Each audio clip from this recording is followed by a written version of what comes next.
YouTubers. I am taking on a responsibility today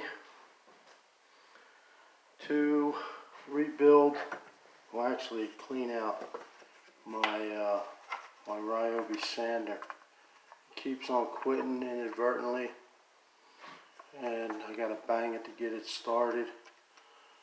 So look what I did. I took it all apart. So basically there's just the screws in the head and the bottom here where your sanding pad is. This piece sticks into here. And then the motor goes, and there's a place in here where it slides into. It's quite elaborate. I mean, it's not that elaborate as what I thought it would be. And there's 1, 2, 3, 4, 5, 6, 7, 8 screws to get it apart. Once you get it apart, you got the trigger for the switch. And then you got your switch here and your contactors and the motor. So you just have to make sure that everything goes back into the right spot. What I'm going to do is I'm going to take this. The ideal way would be to use an air compressor, but I don't have one at the time, so I'm just going to take this toothbrush and clean out all the dust inside here. I'm thinking that there's so much dust and it's so dirty that it's just not making contact and staying running. You can see all the dirt in there, all the dust. I'm going to clean all that up, spray some WD on there. This is the bearing. That's all dirty. So I'm going to clean all this up, spray some lubricant in the bearing. I'm going to put it back together and see what I got. I'll let you know how it goes. I'll be right back at you. Stand.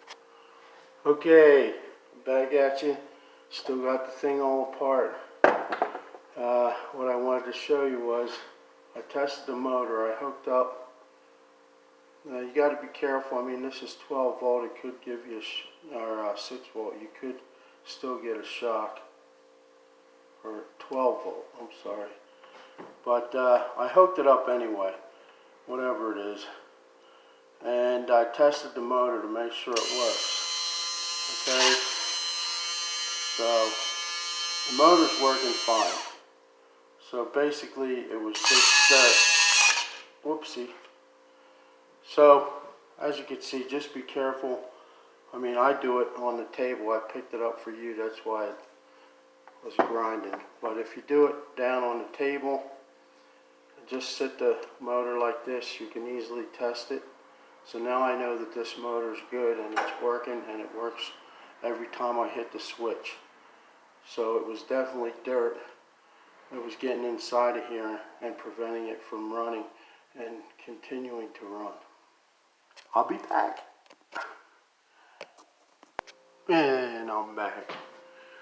Look everybody, I cleaned it out, put it all together. Well, sometimes you don't hit it right on the nose the first time.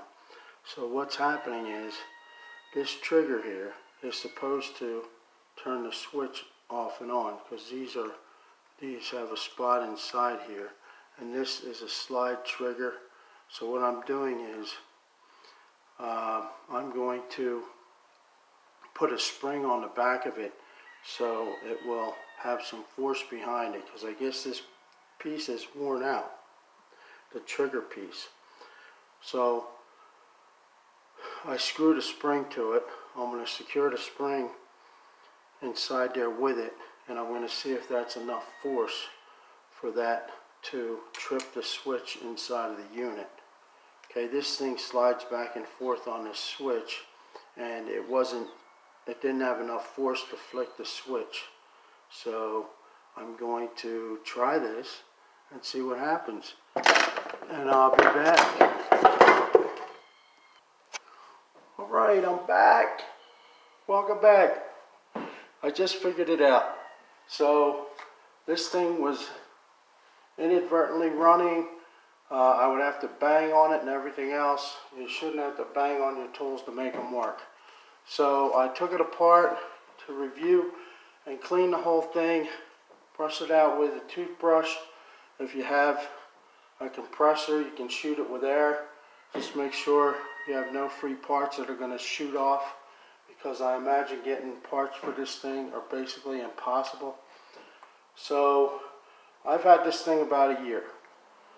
So I refuse to believe that this thing only lasts a year.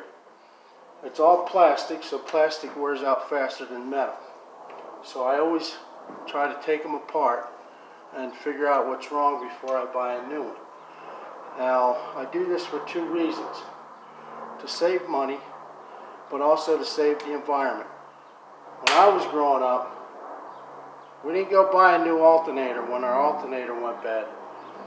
We went to the alternator shop. The guy took the alternator apart and fixed the alternator. We didn't just throw it in the trash. So I would imagine that if our children are going to have a safe place to live and not ruin our environment, they're going to have to learn, how to fix stuff and stop throwing stuff away, because there's only so much room on this planet for trash. And as you can see right now, you hear stories all the time. Anyway, I took it apart, cleaned it out, put it back together. It didn't work. So apparently that wasn't the reason, and you saw me test the motor, so I know the motor works. So I figured it was in this trigger. There's a trigger on both sides. Okay? So this trigger has wore out the plastic inside from pushing it back and forth. So I installed a spring in there so that it would keep the force against that trigger. So what's happening now, when I flick it flicks the switch and it works like it should work. So it was a little fix. I had to break it apart, figure it out. I wouldn't recommend it for somebody doing it for the first time. But I mean, if you take pictures, when you take the thing apart, take some pictures of it so you know how to put it back together. That's the biggest thing. With as many years as I've been doing this, I can basically take it apart and usually figure out where everything goes without a picture. But occasionally, when I'm working on the RV or something, the heater, I do take pictures so I can refer back to what's going on and where everything goes. That's the safest way to do it, and I recommend that to you. So, again, I fixed my Ryobi 1 sander. Okay, so hopefully it will live for another year. I use this thing a lot because hand sanding, my wrists and all are just too old for all that. So this thing is one of the most useful tools I have. But the thing works again and will live another year, hopefully. Thanks for coming to my channel, guys. I am Mr. Fix-It. I will figure it out if I can. I feel it a challenge to take something and make it run again and live another life. Thanks again for coming. Like and subscribe. Share. And stay together, everybody. No shooting each other on the beach. We got to stick together. I am Mr. Fix-It, and I'm out.